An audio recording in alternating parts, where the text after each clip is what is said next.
It is weird, but like one of the things that like when I first transitioned to, I keep saying that when I first transitioned, but back when I first transitioned, there were only 3 surgeons in all of North America who do any trans care whatsoever. Now you can get a vagina at IKEA.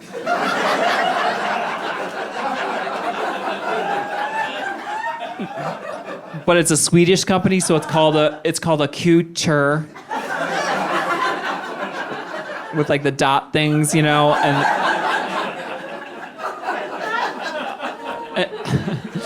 and definitely have them install it. It's worth the $25. Otherwise, you need a mirror, one of those wrench thingies, extra parts. The instructions are just the IKEA guy going, I don't know. It's like, I don't want to touch it. They look better now too. They look a lot better than the first, like now, like it's evolved. The field of surgery for trans people, it's evolved. Like they look so much better now than Vagina 1.0, you know? Well, actually, Vagina 1.0, that's God's. I guess it's Vagina 2.0, the I can't believe it's not a vagina.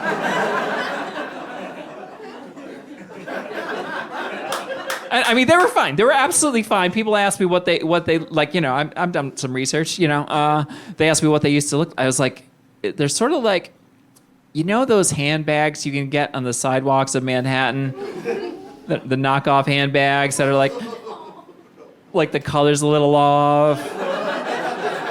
There was a problem with the stitching, and they never hold as much as you want them to.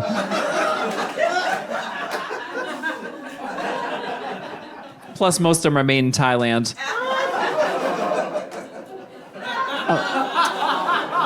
And this is where the crowd turned. I'm not going to tell you whether or not I have one, by the way.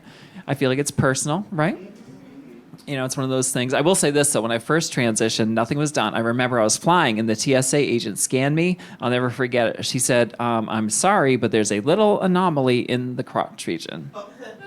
I know. I wanted to say that's really inappropriate and you need to learn how to talk to trans people. But all that came out was, it's not so little.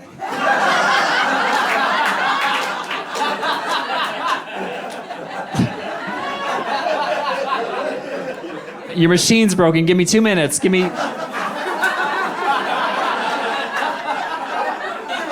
Just don't look at me and... I'm sure it's average.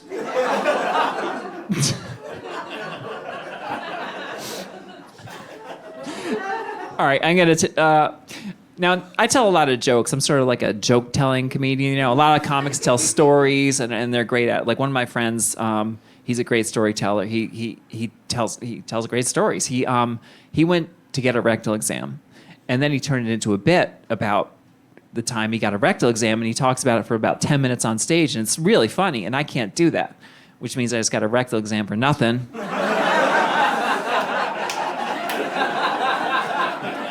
I know, I don't even want the results. He keeps calling, he's like, I found something. I'm like, it's a crayon, leave it. It